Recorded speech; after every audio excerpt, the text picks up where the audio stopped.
بسم اللہ الرحمن الرحیم نحمدہ ونصلی علی رسولہ الکریم وعلی آلہ وصحبہ اجمعین۔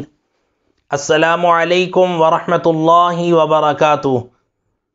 محرم الحرام کی مناسبت سے حضرت امام حسین رضی اللہ تعالی عنہ کی حیات مبارکہ کے ایمان افروز واقعات بیان کیے جا رہے ہیں۔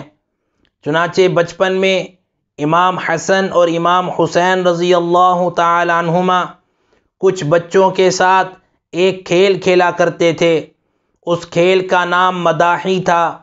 اس کھیل میں ٹکیوں کی شکل میں چند پتھر ایک چھوٹے سے گڑھے میں ڈالے جاتے تھے۔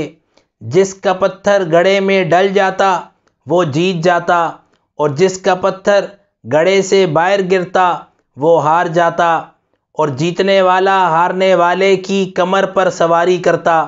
اس کھیل میں سلیمان بن شداد بھی امام حسن اور امام حسین کے ساتھ کھیلا کرتے تھے۔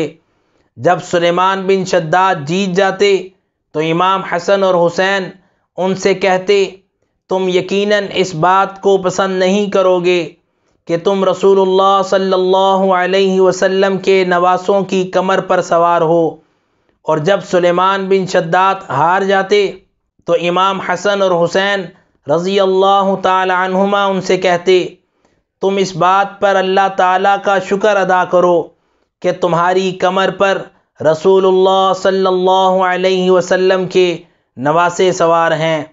اللہ تعالیٰ حسنین کریمین رضی اللہ تعالی عنہما پر کروڑوں سلام اور رحمتیں نازل فرمائے، اور ہم سب کو حسنین کریمین کے نقش قدم پر چلتے ہوئے اسلام کی سربلندی اور بقا کے لیے اپنا تن من دھن قربان کرنے کی توفیق اور سعادت عطا فرمائے، اور ہم سب کا حامی و ناصر ہو۔